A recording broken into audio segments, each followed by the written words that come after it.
Kamusta po kayo? Tayo ay mag-steam ngayon ng mixed vegetables. At ang aking vegetables ngayon ay carrots, merong patatas, hiniwa ko na yan at inarrange ko na dito sa steamer, bagyo beans, cauliflower, at broccoli.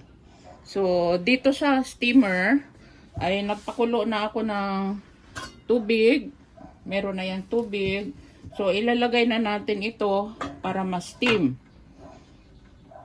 Yung broccoli at ang cauliflower ay mas nauna po yung maluluto. So, pwede nating hanguin ng una at pabayaan na muna natin yung iba. So, steam muna natin yan, takpan. At mga 3 minutes ay ating balikan para tingnan kung ano yung pwede na nating hanguin una. So, intayin natin maluto. Yan po, tingnan natin kung ano na ang pwede natin hanguin. Oh, itong broccoli ay okay na.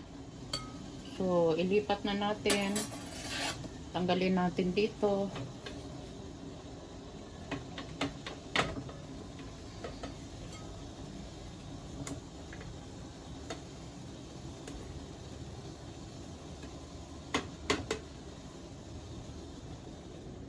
Madali lang kasi itong maluto. At ganon din siguro itong cauliflower. Yan, luto na.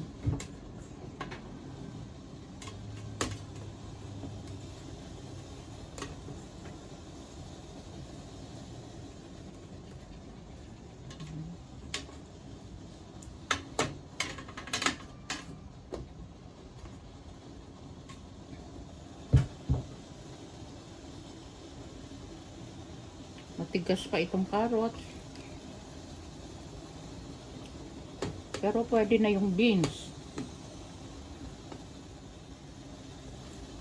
Tanggalin din natin yung beans. Ihalo na.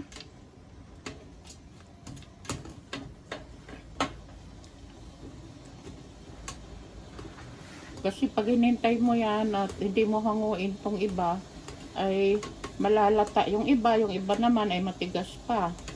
So, kailangan hanguin na yung luto na.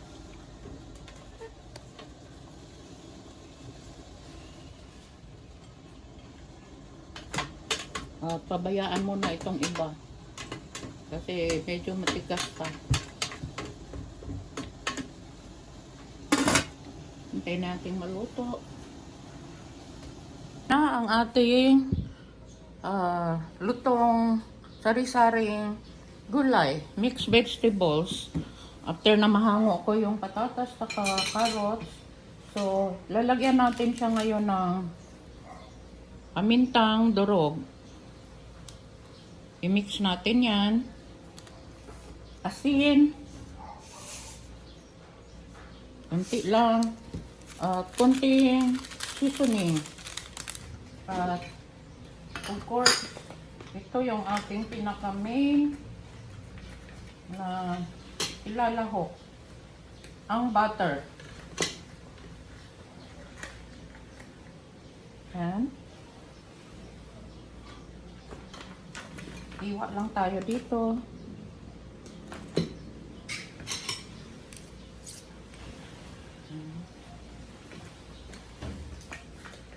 Ang gamit ko dito ay Anchor butter. Haluin para mag-mix yung butter sa gulay.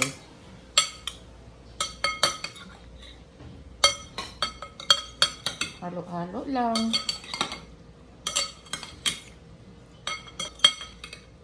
Pamintang durog at seasoning. At yung butter.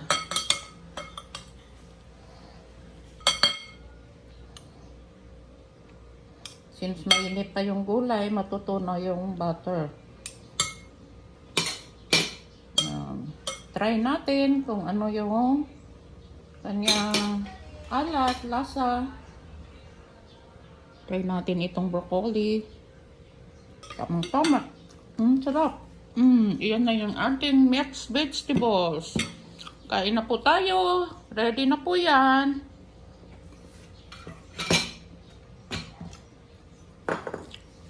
Masarap.